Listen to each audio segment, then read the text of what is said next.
எடுத்துக்காட்டு 3.21 காரணிப்படுத்துக x² + 8 x + 16.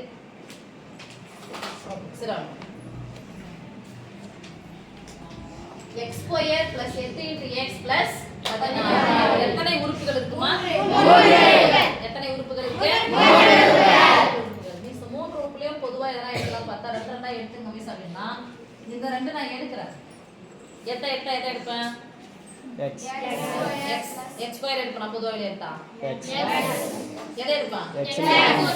அப்ப 4 உறுப்பா இருந்தா ரெண்டு ரெண்டா எடுத்துக்கணும். 3 உறுப்பா இருந்தா எப்படி மிஸ் எடுக்கிறது? இந்த ரெண்டு எடுத்துக்கலாமா அப்படின்னு சொன்னா இந்த முறையில இதை எடுக்க கூடாது. இருபடி கோவை சமன்பாடு இருந்துச்சுன்னா சமன்பாடு ஈக்குவல் இருந்துச்சுன்னா சமன்பாடு போடணும். சமக்குறி இருந்தா சமன்பாடு இல்லனா இது பேர் என்னது? கோவை. நானே தான் சொல்லிக்கணும். இது பேர் என்னது? எத்தனை உறுப்புகள் இருக்கு? மாறி பேர் என்னது? மாறி பேர் என்னது? இந்த x-னோட அடுக்கு எது பெருசா இருக்கு பாருங்க. x-ன் அடுக்கு 2. அப்போ ஒரு கோவையில் எந்த மாறியின் அடுக்கு உயர்ந்ததோ அதுதான் அந்த கோவையினுடைய படி. அப்ப எத்தனை படி? 2 படி கோவைன்னு சொல்லியா இருபடி கோவைன்னு சொல்லியா? இருபடி கோவை அல்லது இருபடி சமன்பாட்டை எந்த முறையில நம்ம தீர்க்கலாம்?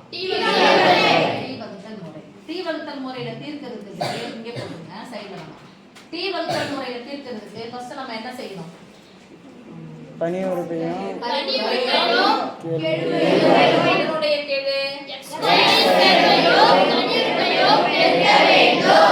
x² கெழு ஒண்ணுமே இல்லைன்னா அதுக்கு அர்த்தம் x² இன் கெழுவையும் தனி உறுப்பையும் பெருக்க வேண்டும். அப்ப x² இன் கெழுவையும் தனி உறுப்பையும் பெருக்கிறேன். ஓர் 16 இங்க என்ன இருக்கு? அப்ப கூட்டினால் என்ன வரணும்? 7. நான் அண்டர்லைன் பண்ணிருக்க பாருங்க. +8 குறியோட சேர்த்துப்போம். மேலேயும் குறி இருக்கணும் கீழேயும் குறி இருக்கணும். அப்போ பெருக்கினால் 16 கூட்டினால் +8 பெருக்கினால் 16 கூட்டினால் +8. எதை கண்டுபிடிக்கணும்னா காரணிப்படுத்துக தான். அப்ப எதனுடைய காரணி கண்டுபிடிக்கணும்? 16 காரணிகள். எந்த இரண்டு எண்களை பெருக்கினால் அந்த எண் கிடைக்குமோ அதுதான் அதனுடைய காரணிகள். அப்படிதானே? பா கோவப்படம் மாதிரி இது ஜெயஸ்திரக்கன் சூப்பர்மா. எந்த இரண்டு எண்களை பெருக்கினால் அந்த எண் கிடைக்குமோ அதுதான் அதனுடைய காரணிகள். 16 எதை பெருக்கினா 16 ஒன்றுக்கு ஸ்டார்ட் பண்ணுவோம். எதை பெருக்கினா ஒரு 16 6 முடிஞ்சா எத்தனை வாய்ப்பாடு வரும்? எத்தனை ரன் 16? மூன்றாம் வாய்ப்பாடு வருமா? நாலாம் வாய்ப்பாடு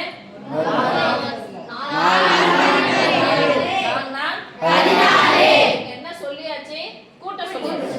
என்ன பண்ணியாச்சு?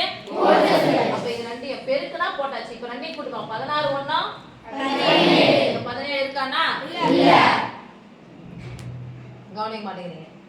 8 கூட 2 கூட்டினா 10. 10 இருக்கா? இல்ல. 4 கூட 4 கூட்டினா 8 இருக்கா? அப்போ இங்கே பிளஸ் இங்கே பிளஸ் என்ன போட போறோம்? எதை 4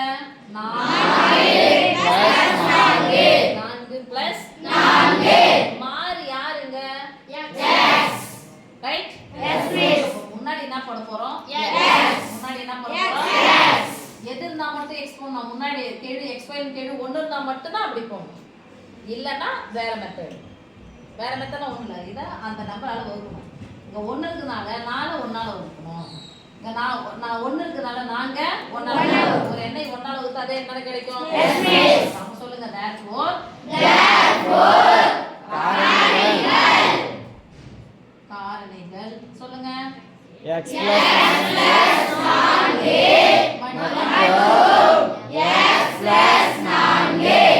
x + 4ன்றது ஒரே தான வந்துருச்சு. அப்ப காரணிகள் x + 4. அப்போ இந்த x² + 8x + 16 எப்படி எழுதலாம்? x + 4 the whole square. Understand? Yes miss. காரணிகள் அப்படினு சொல்லிட்டு போட்டா ஒரே ஒரு காரணம் தான் இருக்கு, ரெண்டுமே ஒரே மாதிரி இருக்கனால எதை மட்டும் போடலாம்? காரணி x plus 4.